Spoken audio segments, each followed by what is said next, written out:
Hello everyone, welcome to NCC YouTube channel. आपले जे video चालू आहेत ते टॅली प्राईमचे आहेत आणि टॅली प्राईमची जी बेसिक सिरीज आपण सुरू केलेली आहे. आजचा जो व्हिडिओ आहे तो जर्नल एंट्रीशी संबंधित आहे. म्हणजे आजच्या व्हिडिओमध्ये आपण जर्नल एंट्री सुरू करणार आहोत. आणि tally प्राईममध्ये F4, F5, F6, F7, F8, F9 ह्या ज्या कीज आहेत त्या जर्नल एंट्रीसाठी वापरल्या जातात. जर्नल एंट्री करण्यापूर्वी आपल्याला काही लेजर्स करावे लागतात आणि जे आपण आपल्या प्रिव्हियस व्हिडिओमध्ये दाखवलेले आहेत. आजचा व्हिडिओ आपण स्टार्ट करूया. आज आपण एक कंपनी पहिल्यांदा क्रिएट करूया आणि नंतर त्याच्यामध्ये जर्नल एंट्रीज चालू करूया. तर एक आपण पहिल्यांदा कंपनी क्रिएट करूया आणि कंपनी क्रिएट करायचा जो व्हिडिओ आहे तो सुद्धा तुम्ही नक्की पहा, म्हणजे तुम्हाला कंपनी कशी क्रिएट करायची हेही समजेल. तर आज आपण एक कंपनी क्रिएट करूया.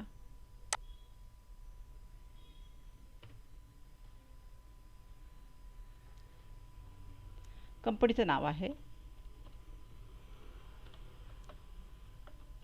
अभिनव ट्रेडर्स. मेलिंग नेम पण तेच राहील आणि त्याचा जो ॲड्रेस असेल तो तुम्ही इथं फिलअप कराल. मी सध्या जस्ट पुणे लिहिते आहे. स्टेट महाराष्ट्र नेहमीप्रमाणे सिलेक्ट करायचं आहे आणि पिनकोड, टेलिफोन हे सगळं मी सध्या स्किप करते आहे आणि कंपनी क्रिएट करते आहे. आणि डेट आपण याची लिहूया 1 एप्रिल 2020.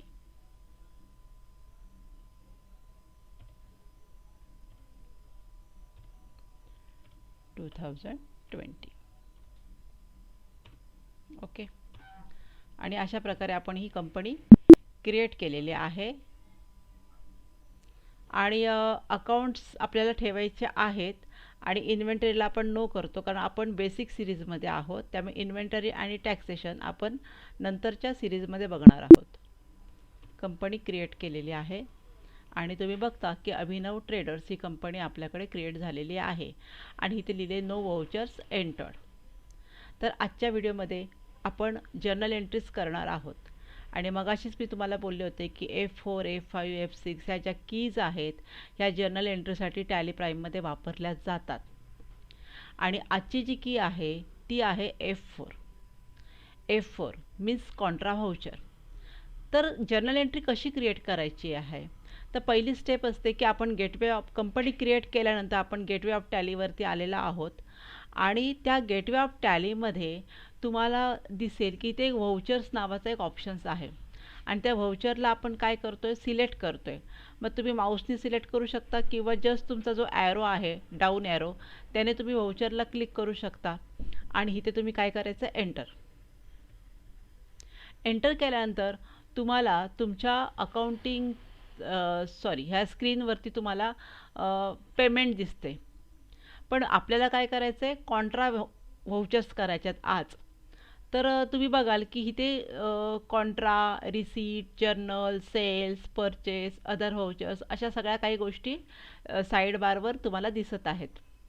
आणि ह्यातली आज आपल्याला फक्त घ्यायची आज कॉन्ट्रा व्हाउचर. त्यामुळे कॉन्ट्रा व्हाउचरला मला सिलेक्ट करावं लागेल. इथे की आहे F4. डायरेक्ट तुम्ही F4 प्रेस केलं तरी चालेल किंवा इथून तुम्ही एंटर केलं तरी चालेल. पण जनरली F4 की तुमच्या कॉम्प्युटरच्या किंवा कीबोर्डच्या ह्याच्यावरती असतेच. ती F4 की जर प्रेस केली तर कॉन्ट्रा व्हाउचर आपल्याला सिलेक्ट करू शकतो. तर आपण जाऊया F4. Okay. F4 contra voucher सुरू केलं तर आपण कॉन्ट्रा व्हाउचरच्या एंट्रा सुरू करतो. आता बघा, बऱ्याच वेळेला मी शब्द यूज करते व्हाउचर व्हाउचर व्हाउचर आणि मग तुम्ही कन्फ्यूज होता की व्हाउचर म्हणजे काय. तर व्हाउचर म्हणजे जर्नल एंट्रीज. टॅलीच्या भाषेमध्ये जे व्हाउचर्स म्हणतात म्हणजे जर्नल एंट्री आपण इथे सुरू करू शकतो. आणि F4 कॉन्ट्रा व्हाउचर जी आहे हे विशिष्ट अकाउंटिंग ट्रान्झॅक्शनशीच रिलेटेड आहे. बघा, मी परत सांगते की कॉन्ट्रा व्हाउचर ही फक्त विशिष्ट जर्नल एंट्री किंवा विशिष्ट ट्रान्झॅक्शनशीच रेकॉर्डेड आहेत. म्हणजे प्रत्येक की हे स्पेसिफिक आहे, त्या ट्रान्झॅक्शनसाठीच ती की आपल्याला वापरायची आहे. प्रॅक्टिस केल्यानंतर हळूहळू ती कीज आपल्याला पाठ होते. आता F4 ही जी कॉन्ट्रा व्हाउचर आहे ही कशाशी संबंधित असते, तर धिस फंक्शन की is related to funds only, म्हणजे फक्त पैशाशी संबंधित आहे. ॲक्च्युली पैसा सगळीकडेच लागतो, पण ही फंड्सची म्हणजे आपल्याकडे जो फंड्स असतो जो आपण बँकेत जमा करतो किंवा बँकेतनं काढतो त्याच्याशी रिलेटेड आहे. ह्या कॉन्ट्रा व्हाउचर्समध्ये कोणत्या फंक्शन्स केल्या जातात किंवा कोणत्या जर्नल एंट्री केल्या जातात, तर पहिली म्हणजे न्यू बँक अकाउंट ओपन. एखादं नवीन बँक अकाउंट जर ओपन केलं असेल तर त्याची जर्नल एंट्री आपण कॉन्ट्रा व्हाउचरमध्ये करतो. किंवा कॅश डिपॉझिटेड इन बँक, ज्यावेळी आपल्याकडची कॅश आपण बँकेत जाऊन डिपॉझिट करतो म्हणजेच बँकेत जाऊन जमा करतो, तर ती जर्नल एंट्रीसुद्धा कॉन्ट्रा व्हाउचरमध्ये केली जाते. तसेच cash withdrawn from bank, cash transfer from one bank to another bank आणि cash transfer to petty cash. तर ह्या सगळ्या ट्रान्झॅक्शन्स ह्याच्याशी रिलेटेड असलेल्या ट्रान्झॅक्शन ज्या आहेत त्याच फक्त कॉन्ट्रा व्हाउचर्समध्ये केल्या जातात. इतर मग प्रत्येक कीज जी आहे त्याचं प्रत्येक कीच्या ठरलेल्या ज्या ट्रान्झॅक्शन आहेत तेवढ्याच ट्रान्झॅक्शन त्या कीजमध्ये केल्या जातात. मग तुम्ही म्हणाल की मला एखादा चेक मिळालेला आहे म्हणजे cheque received from the party, तर कॉन्ट्रामध्ये येईल का, तर नाही येणार. आपले पैसे आपण बँकेत ठेवणं, बँकेतले पैसे आपण विड्रॉन करणं म्हणजे काढून घेणं किंवा आपल्या व्यवसायामध्ये जमा करणं किंवा एका बँकेतून दुसऱ्या बँकेमध्ये पैसे ट्रान्सफर करणं आणि पेट्टी कॅश हा एक वेगळा प्रकार असतो की तो तुम्हाला मी जर्नल एंट्री करता करता सांगेन.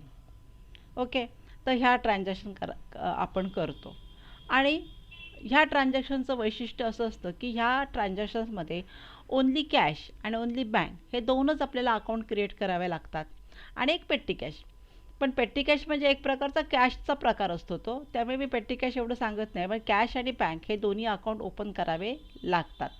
ओके, तर आपण कॉन्ट्रा व्हाउचर सुरू करण्यापूर्वी आपण एक काम करूया. जर आपण एंट्री सुरू केली तर आपल्याकडे कॅशचा बॅलन्स नसेल तर आपल्याला निगेटिव्ह कॅश दिसेल. तर त्यासाठी हवं तर एक आपण असाइनमेंट घेऊया, मग तुमच्या लक्षात येईल. आता असाइनमेंट अशी आहे, पहिला transactions, new bank account open in state Bank of India of ₹10,000. ही आपली असाइनमेंट आहे. असाइनमेंटमधली ही एक ट्रान्झॅक्शन्स आहे. आपण स्टेट बँकेमध्ये 10,000चं खातं ओपन केलेलं आहे. तर जर्नल एंट्री मी मागेसुद्धा व्हिडिओ सुरू करण्यापूर्वी बोलले होते की टॅली प्राईम किंवा टॅलीचे हे जे व्हिडिओ आहेत हे बेसिक अकाउंटशी रिलेटेड आहेत. जर तुम्हाला कोणाला बेसिक अकाउंट जर येत नसेल तर टॅली अजिबात येणार नाही आहे. जर तुम्हाला वाटत असेल की आम्हाला बेसिक अकाउंटचे व्हिडिओ हवे असेल तर तुम्ही कमेंट्स बॉक्समध्ये लिहा, तसे व्हिडिओ आम्ही नक्कीच प्रोव्हाइड करू. तर पहिली एंट्री आपण करतोय की न्यू बँक अकाउंट पहिली ट्रान्झॅक्शन अशी आहे की new bank account open in state Bank of India of ₹10,000. 10,000 रुपये आपण डिपॉझिट केले स्टेट बँकेमध्ये आणि नवीन बँक डिपॉझिट नाही म्हणायचं की नवीन बँक अकाउंट आपण ओपन केलं. आणि ह्याची एंट्री करताना तुमच्या लक्षात येतं की एक स्टेट बँक ऑफ इंडिया आणि कॅश अशी दोन अकाउंट इथे क्रिएट होतील. आणि तुम्हाला माहितीच आहे की जेव्हा स्टेट बँक ऑफ इंडियाचं अकाउंट जेव्हा ओपन करतो त्या बँकेमध्ये नक्कीच 10,000 रुपये आपण ठेवलेले असणार, दिलेले असणार त्यांना, त्याशिवाय अकाउंट ओपन होणार नाही आहे. म्हणजे स्टेट बँक ऑफ इंडिया हे डेबिट होईल आणि कॅश अकाउंट जे आहे ते क्रेडिट होईल. मी तुम्हाला फक्त एंट्री करून दाखवते आणि म्हणून मी सांगते की कॅशचा बॅलन्स आपल्याकडे हवा, नाही तर आपल्याला निगेटिव्ह कॅश दिसेल. एक एंट्री करून बघूया आपण, मग तुमच्या लक्षात येईल. आता बघा, प्रत्येक वेळेला जेव्हा कॉन्ट्रा व्हाउचर आपण करतो त्यावेळी कर्सर हा नेहमी 2 वर उभा असतो. आणि तुम्हाला माहिती आहे की 2 म्हणजे काय, तर क्रेडिट. जर ज्या लोकांना 2 म्हणजे क्रेडिट अवघड वाटतं तर त्यांनी काय करायचं आहे की F12 कॉन्फिगरेशनला जायचं आहे आणि तिथे तुम्हाला क्रेडिट डेबिट सिलेक्ट करायचं आहे. हे आपण नंतर बघूया. अगोदर 2 म्हणजे काय, क्रेडिट आहे. आता मी मगाशी म्हटलं की बँक अकाउंट ओपन केलं तर State Bank of India account debit to cash ही एंट्री आपली येते. तर 2ला आपण काय लिहिणार आहे, कॅश. आणि ऑलरेडी कॅश आहे, हे लेजर आहे. आपल्या लेजर क्रिएटच्या व्हिडिओमध्ये सांगितलेलं आहे की cash and profit and loss account is already created by the tally. म्हणजे कॅश आणि बँक ही दोन्ही अकाउंट आपल्याला टॅलीने प्रोव्हाइड केलेली आहे, ती आपल्याला तयार करायची नाही आहेत. म्हणून कॅश आपल्याला दिसतं. मी कॅशला एंटर केलं तर तुम्ही बघाल इथे करंट बॅलन्स दाखवला आहे. तिथे पैसे नाहीत आपल्याकडे, आणि करंट बॅलन्स दाखवलेला आहे. आणि मी जर इथे 10,000 जर दाखवले, इथे कॉमा वगैरे काढायची काही गरज नाही. ॲटोमॅटिक 10,000 मी प्रेस केलं आणि एंटर केलं की 10,000ला तो कॉमा दिसतोच आहे. पण करंट बॅलन्स 10,000 दाखवतो आणि खाली एक तुम्ही वॉर्निंग बघता. वॉर्निंगमध्ये आलं निगेटिव्ह कॅश. तुमच्या अकाउंटमध्ये कॅश नाही आहे किंवा कॅशमध्ये कॅश बॅलन्स नाही आहे, कॅश नाही आहे तुमच्याकडे आणि तुम्ही बँकेत कसे काय डिपॉझिट करू शकता. म्हणून मी म्हटलं मगाशी की आपल्याला कॅश अकाउंट एक तयार करायचे जे आहे त्याच्यामध्ये आपल्याला पहिले पैसे दाखवूया आपण आणि नंतर आपण एंट्री करूया. ओके, तर आपण आता काय करूया, अगोदर कॅशमध्ये बॅलन्स म्हणजे आजच्या व्हिडिओमध्ये आपण बघूया की लेजरमध्ये लेजरमध्ये बॅलन्सेस कसे दाखवायचे. तर काय करायचं, आपल्याला एस्केप बाहेर पडायचे. एस्केप की प्रेस करा जोपर्यंत गेटवे ऑफ टॅली येत नाही तोपर्यंत एस्केप. ओके, इथे आपण गेटवे ऑफ टॅलीला आलो आणि जसं आपण लेजर क्रिएट केले तर तुम्हाला माहिती आहे की जर मी क्रिएटला गेलं तर कॅश अकाउंट मला क्रिएट करावं लागेल. पण मी काय म्हटलं तुम्हाला की कॅश अकाउंट हे ऑलरेडी गिवन बाय टॅली, त्यामुळे तुम्ही कॅश अकाउंट क्रिएट करू नका. तर त्यासाठी तुम्ही अल्टरला जायचे जिथे तुमच्याकडे कॅश अकाउंट आहे आणि एंटर करायचे आणि तुम्ही लेजर सिलेक्ट करायचे आणि लेजर सिलेक्ट करून एंटर करायचे. तिथे कॅश आहे आणि त्या कॅशला पुन्हा एकदा एंटर करायचे तर तुमच्या स्क्रीनवर कॅश अकाउंट दिसेल. फक्त एंटर करत करत ओपनिंग बॅलन्सपर्यंत आपल्याला यायचे, काहीही चेंज करायचं नाही आहे. ओपनिंग बॅलन्सला आल्यानंतर साधारणपणे मी इथे 50,000ची कॅश इंट्रोड्यूस करते आहे. 50,000. ओके, ही कॅश मी इथे लिहिलेली आहे आणि मी एंटर केलं तर इथे कॅश दिसते 50,000. डेबिट बॅलन्स दिसतो. डेबिट म्हणजे असेटचा बॅलन्स, जी कॅश आपल्या हातामध्ये आता आहे.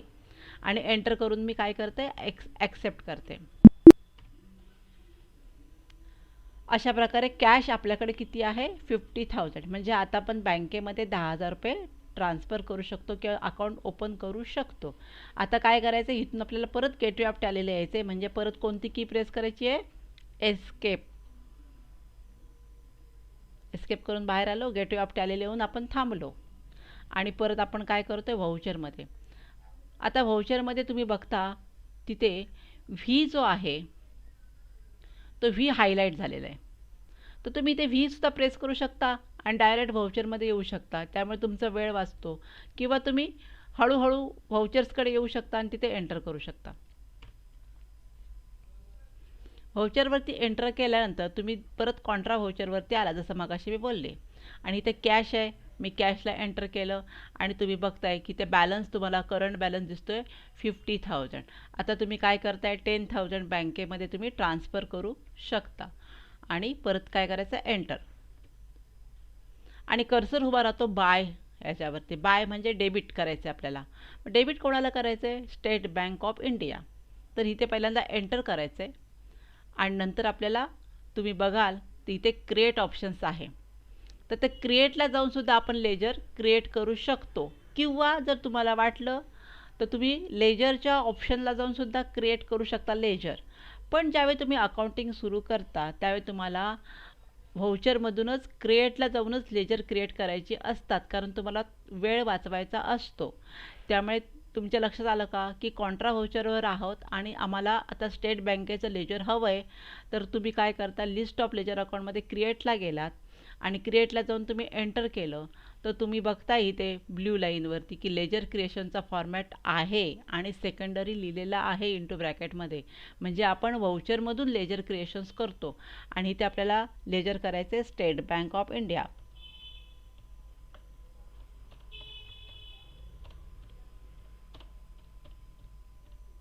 ओके, आणि याचा जो ग्रुप आहे तो आहे बँक. मागच्या व्हिडिओमध्ये लेजर क्रिएशनच्या व्हिडिओमध्ये हे सगळं सांगितलेलं आहे. तर तो आपल्याला सिलेक्ट करायचा बँक अकाउंट आणि एंटर करायचं आहे. आणि इथे अभिनव ट्रेडर्स दिसते आपल्याला, बँक अकाउंट होल्डर्स नेम, त्याचा अकाउंट नंबर असेल तर तो इथे आपण टाकू शकतो, जो काय असेल. तर फॉर एक्झाम्पल मी एक इमॅजिनेशन सहज एक नंबर टाकते आहे. IFSC कोड असेल तो टाकायचा आपल्याला. स्विफ्ट कोड असेल तर स्विफ्ट कोड, बँकेचं नाव किंवा ब्रँच जी असेल ती ब्रँच टाकायची आणि ही ते सगळी माहिती जी आहे ती भरायची आहे आणि इथे परत बँकेचा ॲड्रेस, स्टेट, कंट्री, पिनकोड हे सगळं आपण फिलअप करायचं. जे बँक अकाउंट आपल्यासमोर आहे त्या बँकेची सगळी माहिती इथे आपण फिलअप करू शकतो आणि एंटर केल्यानंतर पुन्हा इथे ॲक्सेप्ट दिसतं, तिथे तुम्हाला येस म्हणायचे किंवा एंटर म्हणायचे. आणि अशा प्रकारे स्टेट बँक ऑफ इंडियाचा ॲटोमॅटिकली डेबिट बॅलन्स 10,000 तुम्हाला दिसतोय.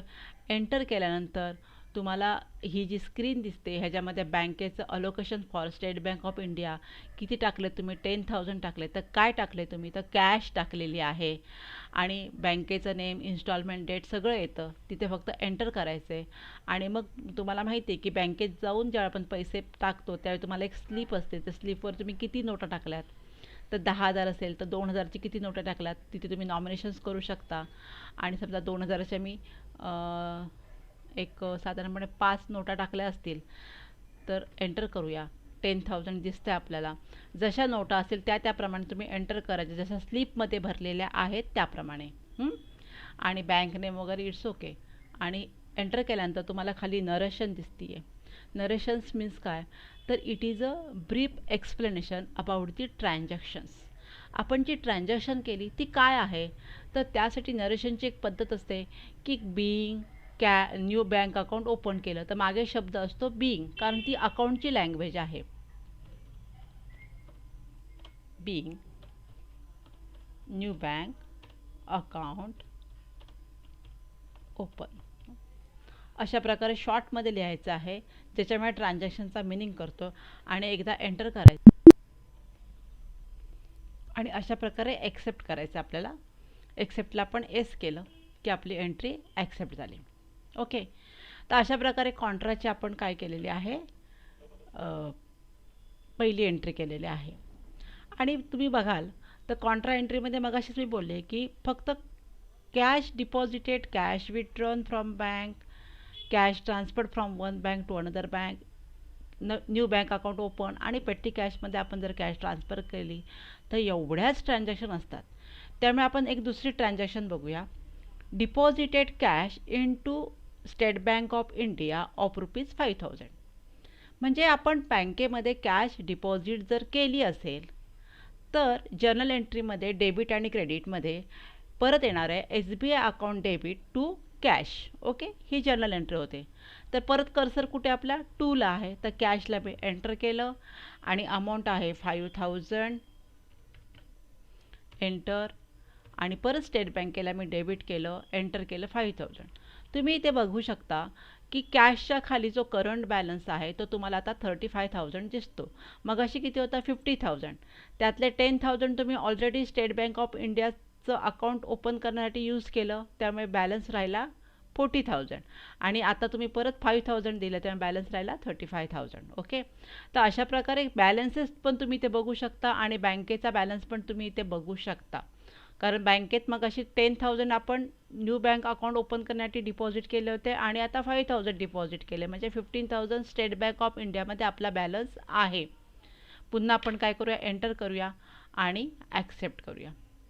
इथे सुद्धा तुम्हाला पैसे लिहू शकता की 5,000 आहे तर 1,000चे आपण 5 नोट्स लिहू शकतो. बँकेचं नाव गरज नाही आहे. परत इथे नरेशन आलं तर इथे आपण काय केलं की cash deposited into bank, म्हणजे बिईंग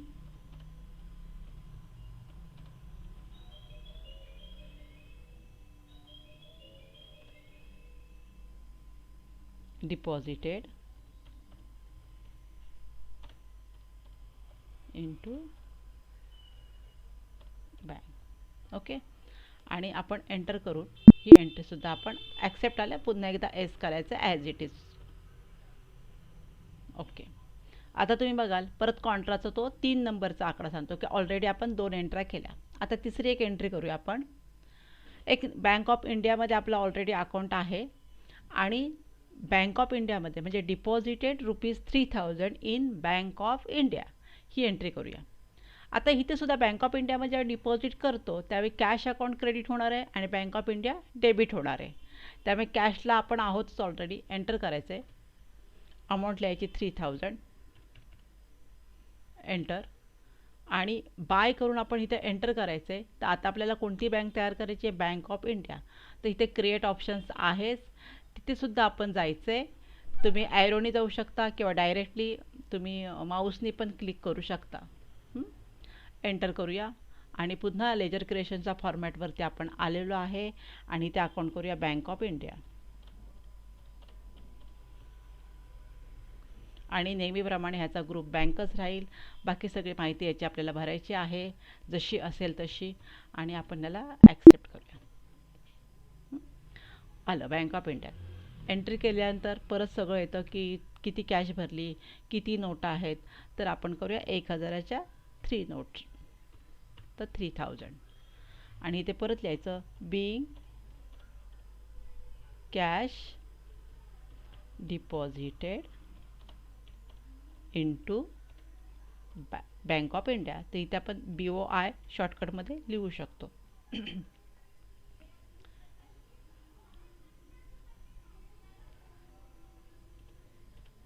एक मिनिट, BOI लिहू शकतो आणि एंटर करून आपण परत एकदा इथं ॲक्सेप्ट आलं, ॲक्सेप्ट म्हणायचं किंवा एस म्हणायचं. आता परत चौथी एंट्री जर आपल्याला करायचं, अजून एक एंट्री घेऊया आपण. Withdrawn ₹2000 from State Bank of India. State Bank of इंडियातून आपण 2000 विड्रॉन केले, म्हणजे बँकेतनं आपण काढले. ज्यावेळी बँकेतनं आपण पैसे काढतो त्यावेळी ती बँक क्रेडिटला जाते आणि कॅश डेबिटला येते.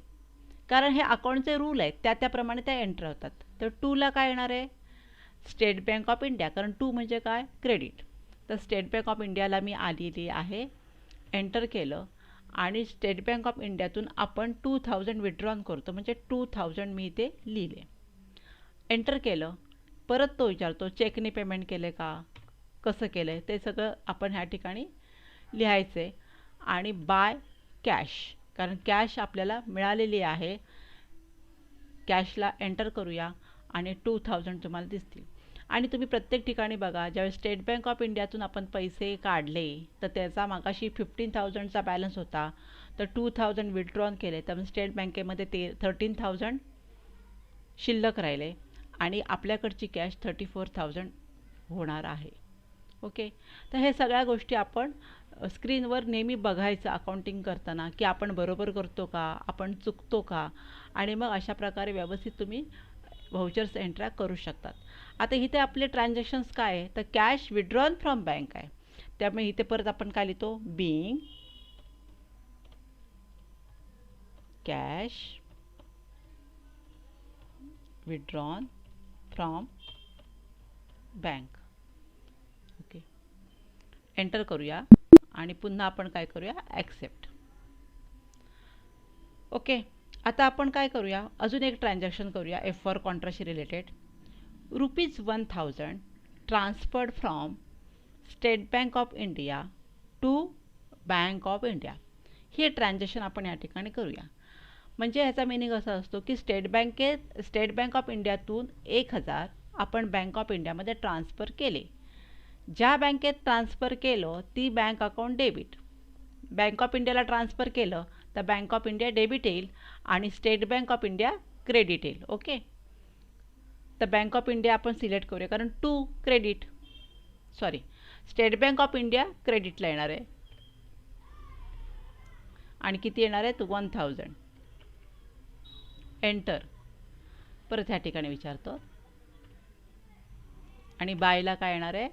बायला बँक ऑफ इंडिया, कारण बँक ऑफ इंडियात पैसे जमा झालेले आहेत. ओके, म्हणजे एका बँकेतून दुसऱ्या बँकेत जेव्हा ट्रान्सफर करतो त्यावेळी 2 बँकाचंच आपल्याला लेजर इथे लागतं. ज्या बँकेतून ट्रान्सफर केलं ती बँक क्रेडिटला, ज्या बँकेत आपण ट्रान्सफर केलेले आहेत पैसे ती बँक डेबिटला येते, म्हणून बायला आलेला आहे. ओके, आणि तुम्ही बघाल की बँक ऑफ इंडियाचा बॅलन्स 4000 होता, कारण मग असे 3000 होते, आता 1000 परत डिपॉझिट बँकेतनं स्टेट बँकेतनं केलेल्या आहेत, त्यामुळे 4000 झालं. तर एंटर केल्यावरती पुन्हा सगळा फॉर्मॅट, इथे तुम्ही चेक, DD जे काय असेल ते त्याचे नंबर लिहू शकता. आणि एंटर केल्यावरती परत नरेशनकडे आलो, तर इथे काय झालं की स्टेट बँकेतनं पैसे आपण बँक ऑफ इंडियात ट्रान्सफर केलेले आहेत, म्हणून be cash transferred from SBI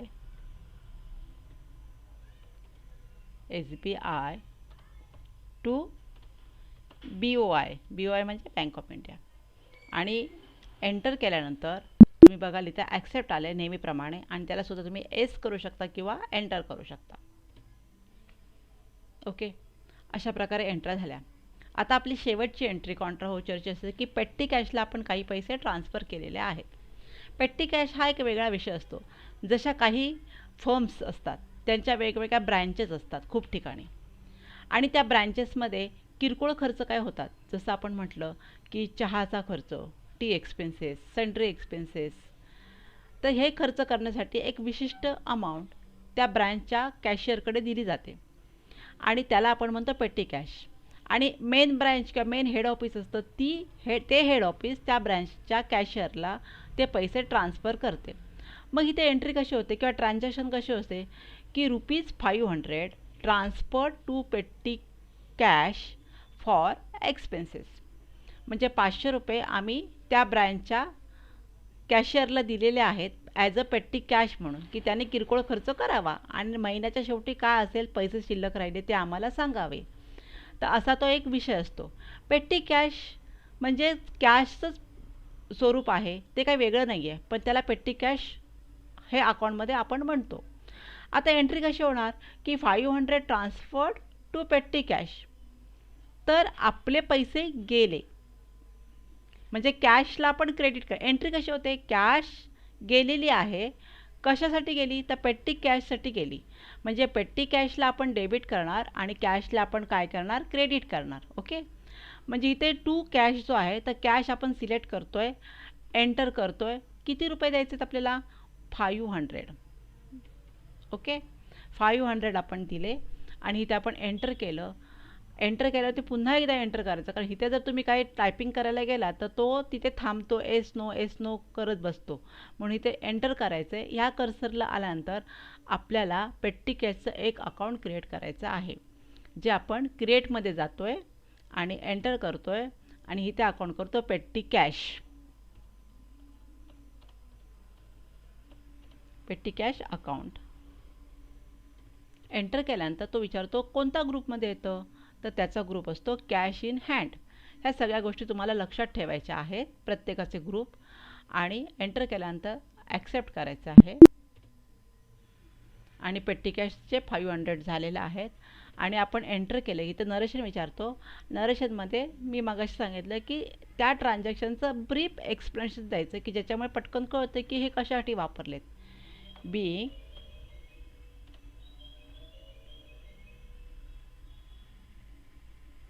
cash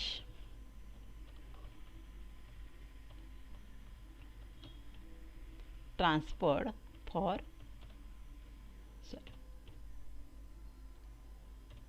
for petty cash. Okay, इथे तुम्ही ब्रँचचं वगैरे नाव देऊ शकता. मी एंटर केलं आणि ॲक्सेप्ट केलं. ओके, तर आज आपण काय केलं की ह्या 6 ट्रान्झॅक्शन केल्या की ज्या F4 कॉन्ट्रा व्हाउचरमध्ये येतात. म्हणजे ह्याच ट्रान्झॅक्शन आपण F4 कॉन्ट्रा व्हाउचरमध्ये करायच्या असतात, हे अगदी लक्षात ठेवा, म्हणजे तुम्ही अजिबात चुकणार नाही. आता काय प्रश्न पडतो की आपण एवढं जे केलं आहे ते गेलं आहे कुठे, ते बघायचं कसं. ओके, तर ते कुठे सेव्ह झालं टॅलीमध्ये ते बघायचं आपल्याला. तर त्यासाठी आपल्याला जायचं आहे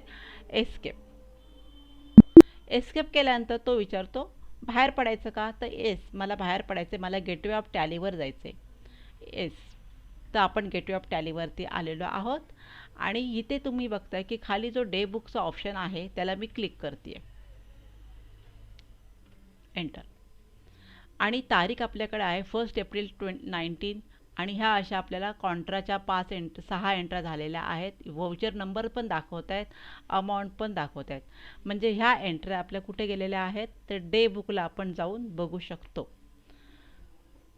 तर अशा प्रकारे आपण आज F4 कॉन्ट्रा व्हाउचर एंट्र्या F4 कॉन्ट्रा व्हाउचरच्या एंट्रीज कशा करायच्यात हे आपण पाहिलेलं आहे. तुम्हाला ह्या एंट्रा नक्कीच कळल्या असतील तर तुम्ही तुमच्या लॅपटॉपवर कॉम्प्युटरवरती लगेच प्रॅक्टिस करायला सुरुवात करा. जेवढी तुम्ही प्रॅक्टिस कराल तेवढं तुम्हाला टॅली पटकन येईल. आजचा व्हिडिओ आवडला असेल तर नक्की लाईक करा, शेअर करा, सबस्क्राईब करा आणि कमेंट्स करायला विसरू नका.